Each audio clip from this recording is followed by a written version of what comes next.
The Fox 9 investigators have spent weeks reviewing documents and surveillance tape. To put it all in perspective, we enlisted the help of a former cop who now teaches law enforcement. He's not involved in any way in this case, but raises issues you've never heard before.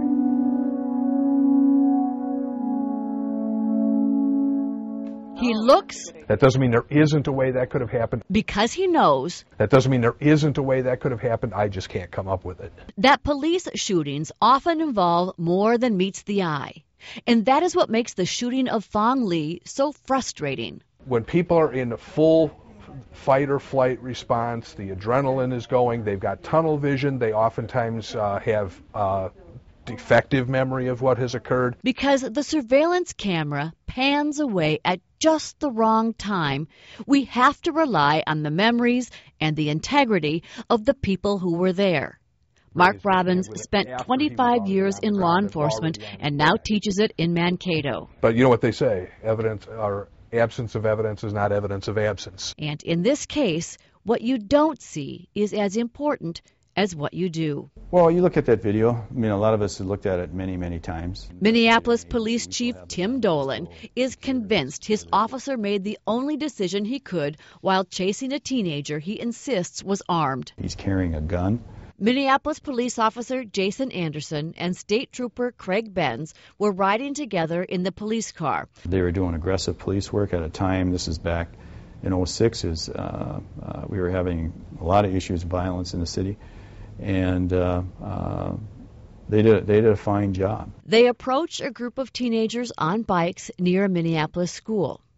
Officer Anderson testifies in a deposition that at some point after the camera pans away, he sees a young man ride close to Fong Lee and hand him a black semi-automatic handgun. Anderson says Lee, quote, holds it in his right hand and tries to continue pedaling.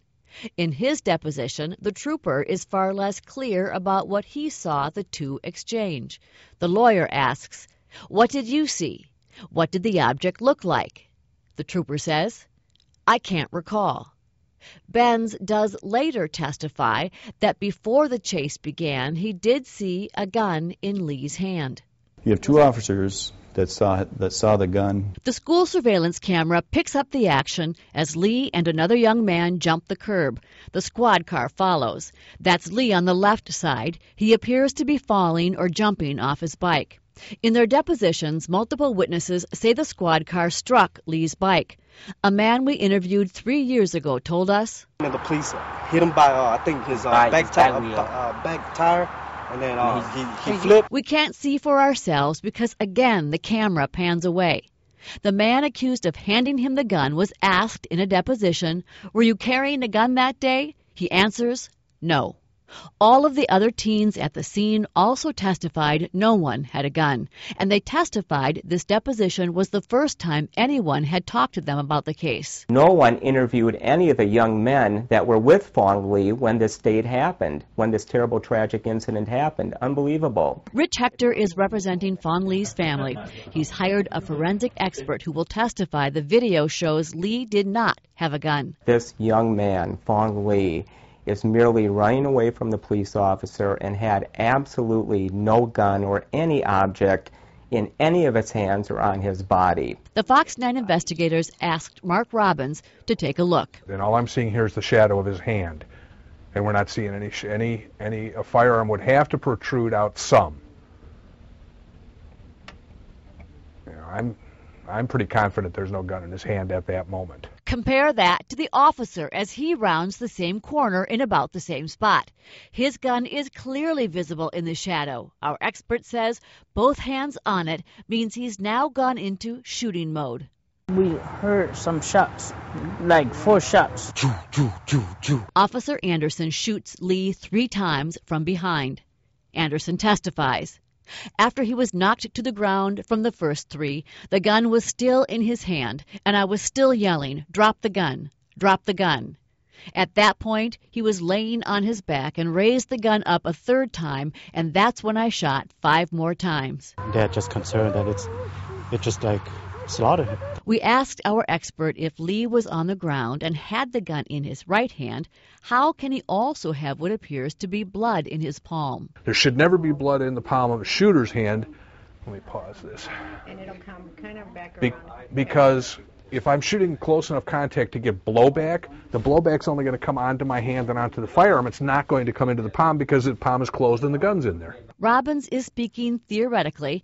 We asked him what blood in a palm can mean. That's more likely a defense wound, a defense reaction, that they put their hands up as opposed to being the one who was doing the shooting. At one point, Anderson contradicts his own earlier testimony about Lee being on the ground with the gun in his hands and says, "I remember Fong falling onto his back, and I remember watching the handgun fall approximately 3 feet from his left hand."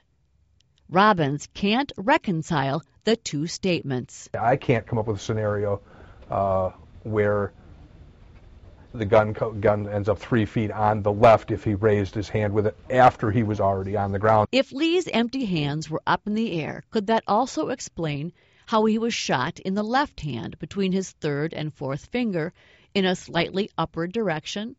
His left hand and arm are full of blood. But there is no blood, no DNA, nor any fingerprints on the gun near him. If only the school surveillance camera hadn't panned away, those questions might have been answered long ago.